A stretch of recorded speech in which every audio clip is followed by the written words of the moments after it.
अल्लाह जी नेमतुं जो इनाम रमज़ान। अऊज़ु बिल्लाहि मिनश्शैतानिर रजीम। बिस्मिल्लाहिर्रहमानिर्रहीम। रब्बिश्रह ली सदरी व यस्सिर ली अमरी वहलुल उक़दतम मिन लिसानी यफ़क़हू क़ौली।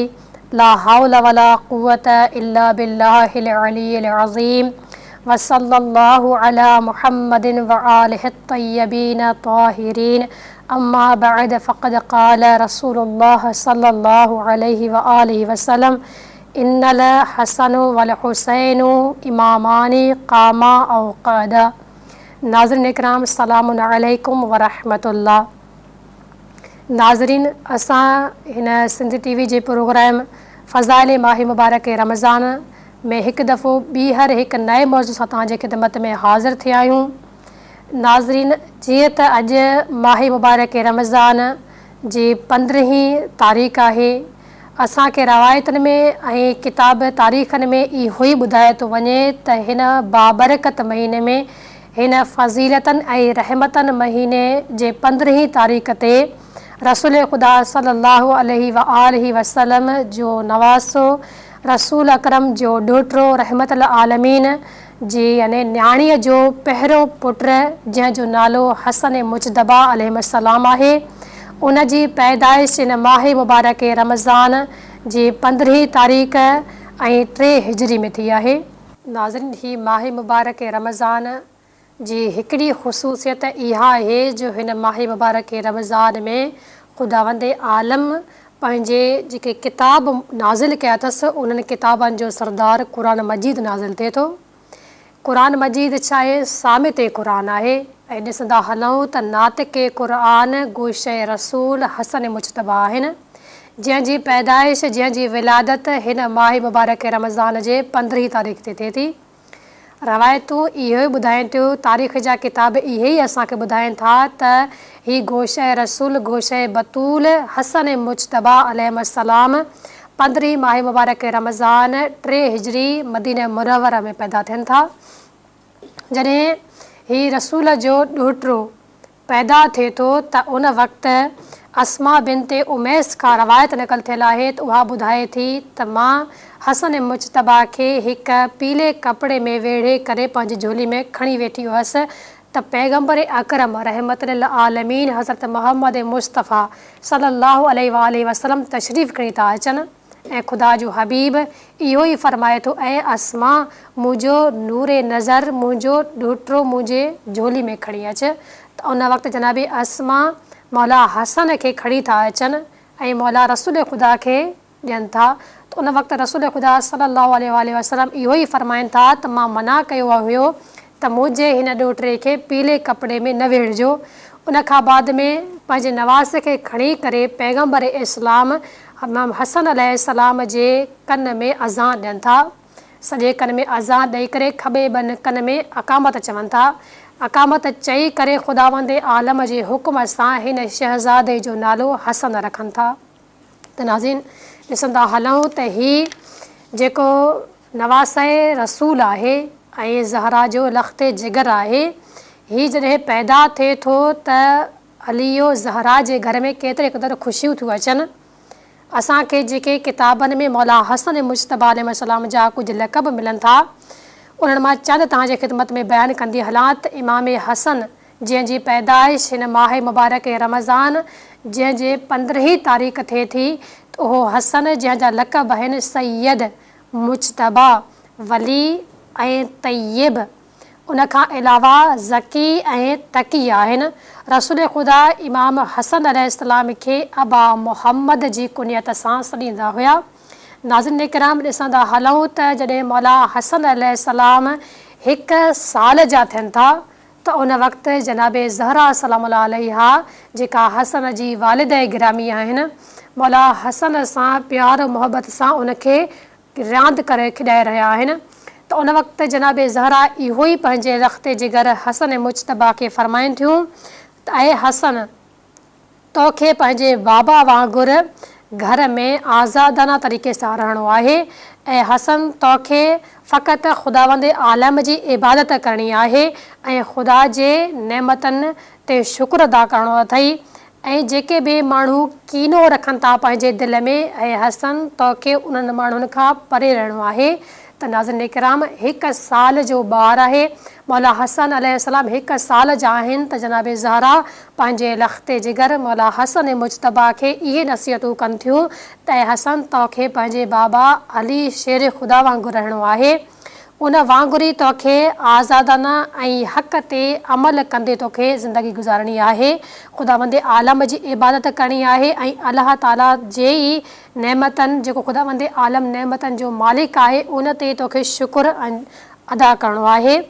ऐं जेके माण्हू कीनो ऐं बुग़्ज़ पंहिंजे दिलि में रखनि था त बीबी फ़रमाए तूं ऐं हसन तूं अहिड़नि माण्हुनि सां दोस्ती न रखजांइ जेके माण्हू पंहिंजे दिलि में कीनो ऐं बुग़्ज़ रखनि था। त नाज़रीन ॾिसंदा हलूं त हीउ जेको हसन अलैहिस्सलाम आहे, जंहिंजे बारे में रसूल ख़ुदा सल्लल्लाहु अलैहि वसल्लम इहो फ़रमाए था त हसन ऐं हुसैन इमाम आहिनि, ॿई हर हाल में भले ही क़याम कनि या वरी ही ख़ामोश रहनि। त नाज़रीन किराम ॾिसंदा हलूं त रसूल ख़ुदा सल्लल्लाहु अलैहि वसल्लम इहा हदीस छाजे करे फ़रमाइनि था त हसन ऐं हुसैन हर हाल में इमाम आहिनि, भले ही ॿई क़याम कनि। जॾहिं ही दीन जे लाइ उथी करे बीहनि, दीन इस्लाम जी हिफ़ाज़त जे लाइ अगरि क़याम कनि, माण्हुनि जे साम्हूं उथी करे जंग लाइ बीहनि, तव्हांखे बि उन्हनि सां गॾु बीहणो आहे।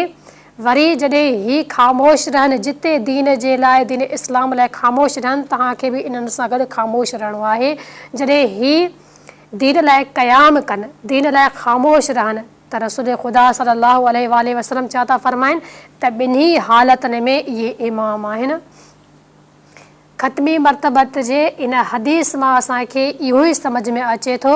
त रसूल ख़ुदा इहो फ़रमाइनि था त तव्हां ईअं न सम्झिजो त जॾहिं हसन ऐं हुसैन क़याम कनि दीन जे लाइ त उन वक़्तु इमाम आहिनि ऐं ख़ामोश रहनि त उन वक़्तु इमाम न आहिनि, न बल्कि हुज़ूर अकरम इहो ई फ़रमाइनि था त हसनैन जॾहिं क़याम कनि दीन जे लाइ तॾहिं बि इमाम आहिनि, ऐं जॾहिं दीन जी मसलियत ख़ातिर ख़ामोश कनि, दीन जे मसलियत जे करे सुलह कनि, त उन वक़्तु बि ही इमाम आहिनि, हर हाल में ही इमाम आहिनि। ॾिसंदा हलूं त मौला हसन मुजतबा अलैहिस्सलाम ऐं मौला हुसैन अलैहिस्सलाम सां रसूल ख़ुदा इलाही मोहबत कनि था। जॾहिं मौला हसन ऐं हुसैन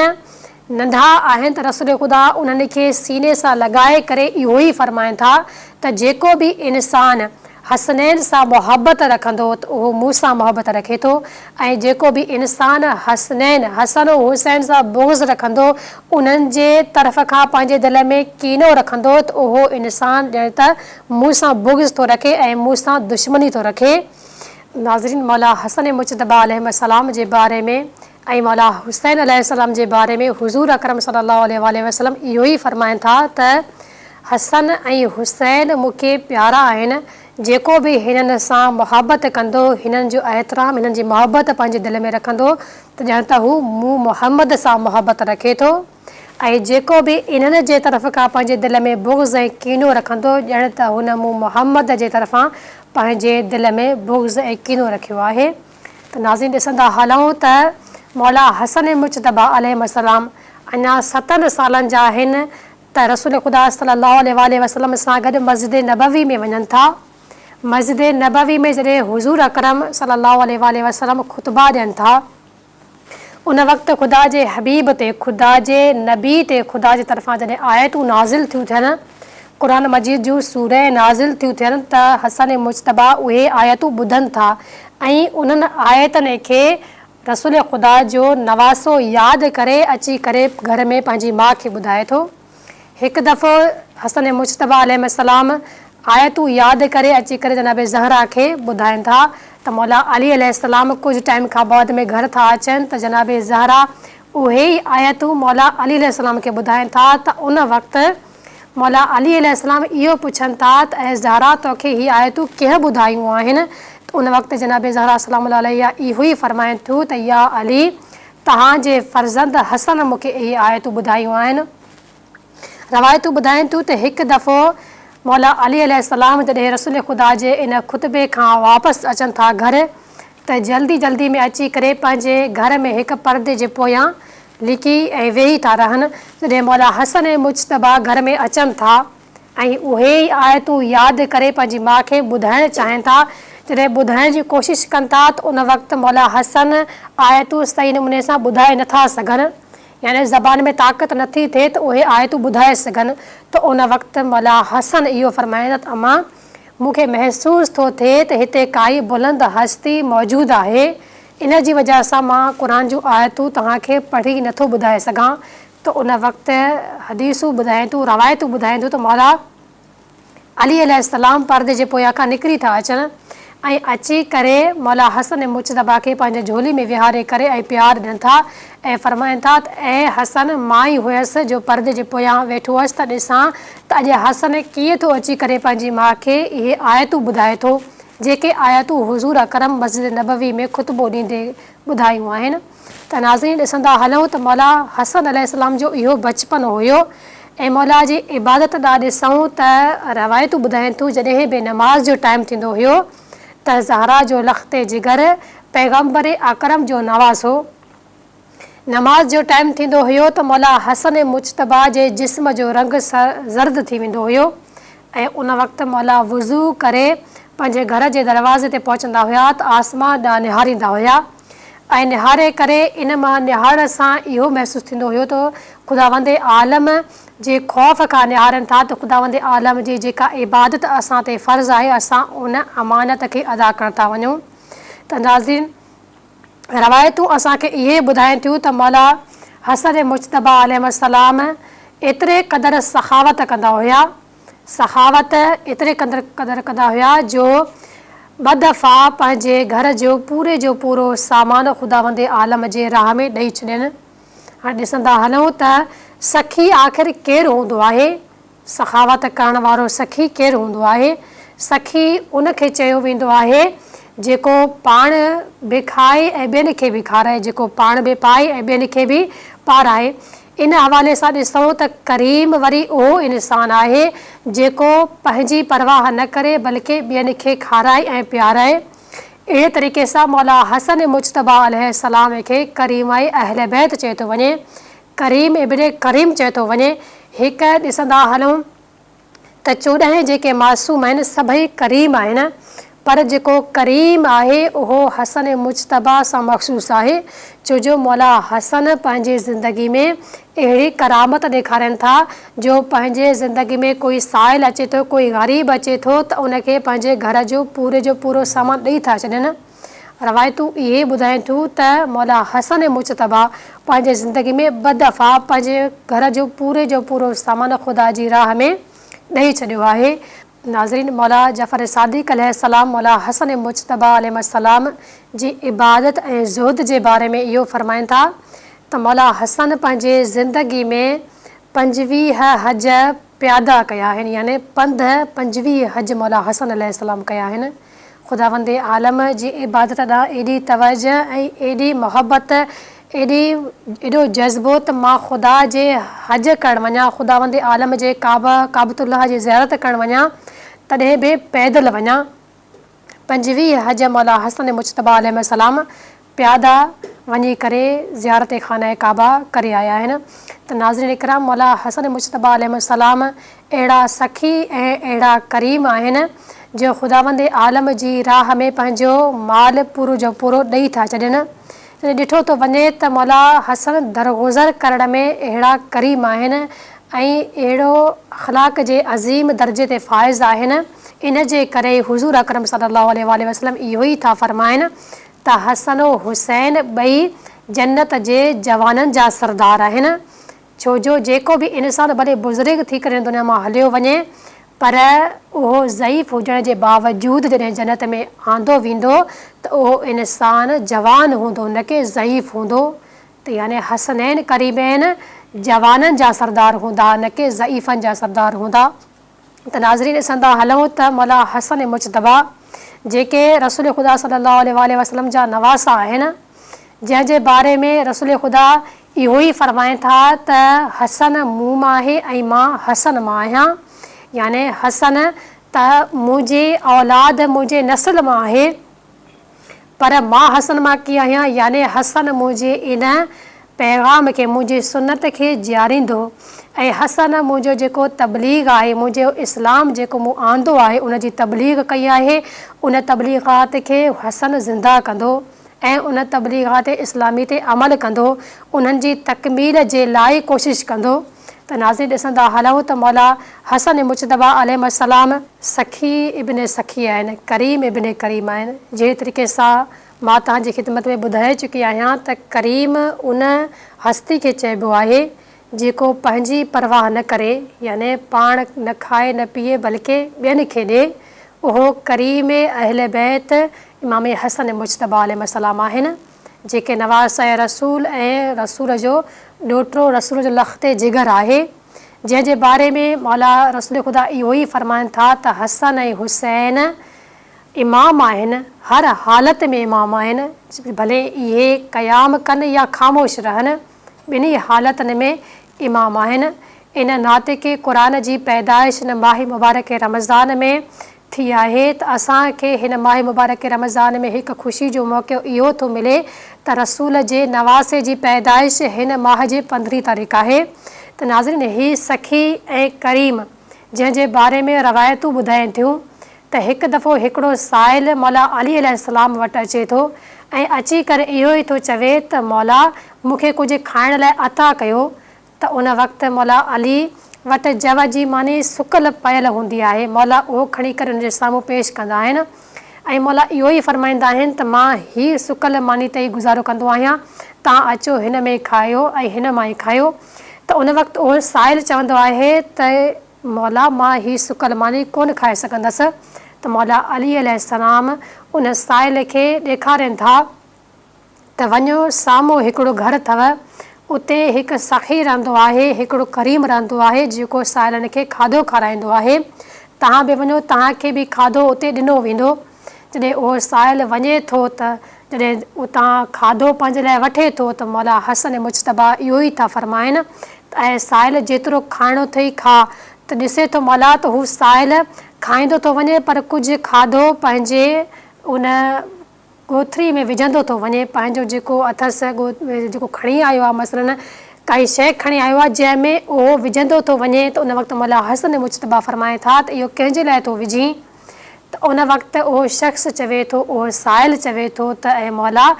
नज़दीक यानी पाड़े में हिकिड़ो ग़रीब वेठल आहे जेको सुकल मानी खाई रहियो आहे,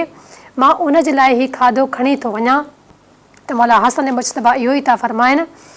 त हीउ खाधो उन जो ई त आहे, हीउ घरु उन जो ई त आहे जंहिंमें मिसकिननि खे खाधो खाराए थो वञे ऐं उन ग़रीब जो ई पुटु जेको वेठल आहे सुकल मानी ते ई गुज़ारो करे थो, मां उन जो पुटु हसन मुजतबा आहियां। त नाज़रीन किराम ॾिठो वञे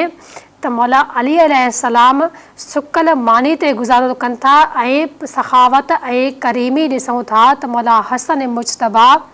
पंहिंजे पीउ जेको अथसि उहो सुकल मानी ते गुज़ारो थो करे, पर पंहिंजे जेका ग़रीब आहिनि, जेके मिसकीन आहिनि, ख़ुदा जी राह में उन्हनि खे खाधो खाराइनि था। जेको सुठे में सुठो खाधो हूंदो आहे उहे ग़रीबनि खे खाराइनि था, पंहिंजी परवाह नथा कनि। अहिड़े तरीक़े सां ॾिसंदा हलो मौला हसन अलैहिस्सलाम जे करीमी ऐं सखावत खे जॾहिं मौला हलण था लॻनि त उन वक़्तु हिकिड़ो शख़्स अचे थो जेको मौला हसन अलैहिस्सलाम जो चाहण वारो आहे। उहो इहो ॾिसी करे मौला हसन अलैहिस्सलाम खे चवे थो त मौला मां मिनत बासी हुई, मां बास बासी हुई त मुंहिंजी जॾहिं इहा मिनत इहा बास पूरी थी वेंदी त मां पंहिंजे हथनि सां चपल ठाहे करे तव्हांजे पेरनि में ॾींदसि। त मौला हसन मुजतबा फ़रमाया तव्हांजी बास पूरी थी वई आहे। त उहो शख़्स इहो ई चवे थो मौला मुंहिंजी बास पूरी थी वई आहे। त मौला फ़रमाए था तव्हां चपल रखो, मां ख़ुदि पायां थो। त उहो शख़्स छा थो चवे थो मौला मुंहिंजी इहा मिनत हुई त मां पंहिंजे हथनि सां तव्हांखे चपल पारायां। त नाज़रीन ॾिसंदा हलूं त करीम इमाम हसन मुजतबा अलैहिस्सलाम जी करीमियत एतिरे क़दुरु आहे जो हिकु चाहींदड़ खे पंहिंजो जेको हूंदो आहे सॼो माल हूंदो आहे उहो उन पंहिंजे चाहींदड़ खे ॾेई था छॾनि, छो जो उन इमाम खे दुनिया जी लालच नाहे हूंदी, दुनिया जे पैसनि जी लालच नाहे हूंदी। उन्हनि जी जेका मुहबत हूंदी आहे ख़ुदा सां हूंदी आहे, उन्हनि खे जेको अजर हासिल करणो हूंदो आहे उहो ख़ुदा खां हासिल करणो हूंदो आहे। त नाज़रीन ॾिसंदा हलूं त मौला हसन मुजतबा अलैहिस्सलाम जेके नवासे रसूल आहिनि, ज़हरा सलामुल्लाह अलैहा जा लख़्ते जिगर आहिनि, जेके मौला अली इब्न अबी तालिब अलैहिस्सलाम जा नूरे नज़र आहिनि, उहे अहिड़े तरीक़े सां ज़िंदगी बसर कनि था जो पंहिंजो नमूनो ॾेखारे था वञनि दुनिया वारनि खे त तव्हां ख़ुदावंद आलम जे राह में ख़र्च कीअं कंदो, ख़ुदा जी इबादत कीअं कंदो। जहिड़े तरीक़े सां मां ख़ुदा जी राह में पंहिंजो पूरो माल, पंहिंजो दौलत, पंहिंजी मिल्कियत ॾेई थो छॾियां ऐं ख़ुदा सां एतिरे क़दुरु मुहबत जो प्यादा हज था कनि, हिकु हज बि न, ॿ हज बि न, बल्कि 25 हज मौला हसन मुजतबा अलैहिस्सलाम प्यादा कनि था। नाज़रीन किराम, मौला हसन जे अख़लाक़ हसना ऐं मौला हसन जी करामत ऐं सखावत खे ॾिसंदा हलूं त मौला हसन जी करामत सिर्फ़ु एतिरे ताईं न आहे, बल्कि रसूल ख़ुदा जे नवासे जी करामत खे ॿुधाए थो वञे त हिकु दफ़ो जॾहिं मौला हसन मुजतबा अलैहिस्सलाम सफ़र ते वञनि था, वञी करे सफ़र हज खां हज जे कनि था खाने काबा में, त उन वक़्तु हिकिड़ो साहिल ईंदो आहे जेको अची करे खाने काबा जे दीवार जे भरिसां वेही करे ख़ुदावंद आलम खां दुआ थो घुरे त परवरदिगारा मूंखे 10,000 दिरहम अता कर। त उन वक़्तु ई मौला हसन मुजतबा अलैहिस्सलाम वञी करे पंहिंजे उन माल मां खणी करे 10,000 दिरहम उन फ़क़ीर खे साहिल खे अता थो करे छॾे। एतिरी करामत, एतिरी सखावत मौला हसन मुजतबा जी जो अञा अॻिते ॿुधाए थो वञे त हिकु दफ़ो मौला हसन मुजतबा अलैहिस्सलाम जे ख़िदमत में हिकु कनीज़ ईंदी आहे, उहा हिकु तोहफ़ो खणी करे मौला हसन मुजतबा अलैहिस्सलाम जे ख़िदमत में हाज़िर कंदी आहे। ॿुधायो थो वञे त उहो तोहफ़ो हिकु गुलदस्तो हूंदो आहे। मौला हसन मुजतबा अलैहिस्सलाम उहो तोहफ़ो उन खां कनीज़ खां वठी करे ऐं उन तोहफ़े जे बदिले में उन कनीज़ खे आज़ादु करे था छॾनि। छाजे करे? छो जो मौला हसन इहो था फ़रमाइनि त ख़ुदावंद आलम फ़रमाए थो त जेको बि इंसान तव्हां सां थोरी नेकी करे, तव्हां ते थोरो अहसान करे, तव्हां उनखे उन खां बहितरीन जज़ा ॾियो, उनखे इन अमल खां बहितरीन उनखे अजर ॾियो, उनखे अहसान ॾियो। कहिड़े तरीक़े सां? जहिड़े तरीक़े सां ख़ुदावंद आलम क़ुरान मजीद में फ़रमाए थो व इज़ा हुय्यितुम बेतहियत फ़हय्यू बिअहसन मिनहा, त तव्हांखे जेका शइ ॾिनी वञे, तव्हां अगरि कंहिं इंसान खे उनजे बदिले में काई शइ ॾियणु चाहियो था त उनखां बहितरीन शइ उनखे इनायत कयो। त ख़ुदावंद आलम छा थो फ़रमाए, जॾहिं को बि इंसान तव्हांखे तोहफ़ो ॾिए त तव्हां उनखे उन शइ खां वधीक बहितरीन शइ इनायत कयो। त मौला हसन मुजतबा अलैहिस्सलाम पंहिंजे कनीज़ जेका तोहफ़ो खणी आई, गुलदस्तो खणी आई, त मौला उन गुलदस्ते जे एवज़ में, उन तोहफ़े जे एवज़ में उन कनीज़ खे आज़ादु करे था छॾनि, उनखे रिहा था करे छॾनि त ऐं कनीज़ तूं अॼु खां पोइ आज़ादु आहीं, तूं हाणे पंहिंजे मर्ज़ी सां ज़िंदगी गुज़ारे थी सघी। त नाज़रीन, मौला हसन मुजतबा अलैहिस्सलाम जी ज़िंदगी असां सभिनी मोमिननि लाइ ऐं मोमिन लाइ हिकु दर्स आहे। जेको नवासे रसूल आहिनि, पंहिंजी ज़िंदगी में ख़ुदा जी राह में ॾेई करे ऐं माण्हुनि ते अहसान करे, पंहिंजे अख़लाक़ हसना जो दर्स ॾेई करे मोमिननि खे इहो ई था ॿुधाइनि त ऐं इंसानो, ऐं असांजा चाहण वारो, तव्हांखे पंहिंजी ज़िंदगी ईअं ई गुज़ारणी आहे। अगरि ख़ुदावंद आलम जी ख़ुशनूदी हासिलु करणु चाहियो था त पोइ ख़ुदा जी राह में ख़र्च कयो, छो जो ख़ुदावंद आलम इहो ई थो फ़रमाए त तव्हां अगरि मुंहिंजी ख़ुशनूदी हासिलु करणु चाहियो था त पंहिंजी पसंदीदा शइ मुंहिंजी ख़िदमत में हाज़िर कयो, मुंहिंजे राह में पसंदीदा शइ ॾियो अगरि तव्हां मुंहिंजो कुर्ब हासिलु करणु चाहियो था। ॾिसूं था त इन आयत, इन ख़ुदा जे फ़रमान जो मिसदाक मौला हसन मुजतबा में ॾिठो थो वञे त मौला हसन पंहिंजे घर जो माल, हता के पंहिंजे क़ीमती शयुनि मां क़ीमती शयूं ख़ुदावंद आलम जे राह में ॾेई था छॾनि। इन ॻाल्हि खां लहराए नथा त ख़ुदावंद आलम जी ज़ात जेका हर ज़रूरत खां बालातर आहे, जेको बेनियाज़ आहे, पर ख़ुदा जी राह में ॾियण खां बाॾाए नथा, उनखां लहराए नथा, बल्कि हर क़ीमती शइ ख़ुदावंद आलम जे राह में ॾेई था छॾनि। अहिड़ी सखावत, अहिड़ी करीमी किथे बि नथो ॾिठो वञे। असां अचूं था अहले बैत जे दरवाज़े ते, रसूल ख़ुदा सल्लल्लाहु अलैहि वसल्लम जे आल जे दरवाज़े ते, उते असांखे अहिड़ी सखावत ॾिसण में अचे थी जेका दुनिया जे कंहिं कुंड कंहिं कुर्छ में नथी ॾिसण में अचे। त नाज़रीन किराम, ही माह मुबारक रमज़ान जंहिंमें ख़ुदावंद आलम असांखे इहा तौफ़ीक़ इनायत कई आहे त असां हिन माह मुबारक रमज़ान में रोज़ा रखी करे तिलावत क़ुरान पाक करे ऐं हिन माह मुबारक रमज़ान जा ख़ुसूसी आमाल अंजाम ॾेई करे दुआऊं इस्तग़फ़ार पढ़ी करे ख़ुदावंद आलम जो क़ुर्ब हासिल कयूं ऐं ख़ुदा जे उन मुक़र्रब ऐं सालिहीन में शामिल थियूं, जेके सालिह बंदा आहिनि, जेके मुक़र्रब बंदा आहिनि, उन्हनि में शामिल थी सघूं। ऐं मौला हसन मुज्तबा अलैहिस्सलाम जी जेका विलादत आहे उन जे मौक़े ते असां जेका गुफ़्तगू कईसीं मौला हसन जी करीमी ऐं सखावत जे बारे में, त ख़ुदावंद आलम खां इहा ई दुआ आहे त परवरदिगार असांखे हिन माह मुबारक रमज़ान में असांजे जेके आइमा आहिनि, रहबर आहिनि, नवासा रसूल जी ज़िंदगी वांगुरु, रसूल जी उन करीमी उन सखावत वांगुरु असांखे बि अहिड़ी सखावत अता करे। परवरदिगार आलम खां इहा ई दुआ आहे त माह मुबारक रमज़ान जे हिन बाफ़ज़ीलत माह सियाम, माह रहमत व मग़फ़िरत में, जंहिंमें ख़ुदावंद आलम पंहिंजूं रहमतूं पंहिंजे बंदनि ते वसाए थो, जंहिंमें ख़ुदावंद आलम पंहिंजे हिदायत क़ुरान मजीद खे नाज़िल करे थो ऐं उहो हिदायत ते अगरि कोई इंसान अमल करे थो त उन मां ख़बर थी पवे त मौला हसन मुज्तबा अलैहिस्सलाम जेके अहिड़े करीम ऐं सख़ी हस्ती आहिनि उहे कीअं हिदायत याफ़्ता आहिनि ऐं असांखे बि हिदायत जो दर्स ॾियनि था त तव्हां इन हिदायत खे हासिल करे पंहिंजी ज़िंदगी खे संवारियो। त नाज़रीन, हिन माह मुबारक रमज़ान जी हिन बाबरकत महीने में मौला हसन मुज्तबा अलैहिस्सलाम जी ज़िंदगी जे मुताले करण खां पोइ, मौला जी सखावत ऐं करीमी खे ॾिसण खां पोइ असांजी इहा ख़ुदावंद आलम खां दुआ आहे त परवरदिगार असांखे मौला हसन जे सीरत ते अमल करण जी तौफ़ीक़ इनायत करे, उन वांगुरु असांखे सखावत ऐं करीमी ते हलण जी तौफ़ीक़ इनायत करे त जीअं असां बि ईअं ई ग़रीबनि ऐं मिसकिननि जी हिन माह मुबारक रमज़ान में मदद करे सघूं, ग़रीबनि ऐं मिसकिननि ऐं यतीमनि खे उन्हनि जो रोज़ो इफ़्तार कराए सघूं त जीअं असांखे बि उहो रुतबो मिली सघे ऐं असांखे बि उहो अजर मिली सघे। त नाज़रीन, असांजो ही माह मुबारक रमज़ान जो जेको ख़ुसूसी प्रोग्राम आहे फ़ज़ाइल रमज़ान, उन में असांजो अॼु जो मौज़ू मौला हसन मुज्तबा अलैहिस्सलाम जे शान मुताबिक़ हुयो, उन जी विलादत मुताबिक़। असां ॿिए हिकु प्रोग्राम में नेक्स्ट प्रोग्राम में हिकु नए मौज़ू सां तव्हांजे ख़िदमत में हाज़िर थींदासीं। इसने असांखे इजाज़त ॾियो। अस्सलामु अलैकुम वरहमतुल्लाहि वबरकातुहू।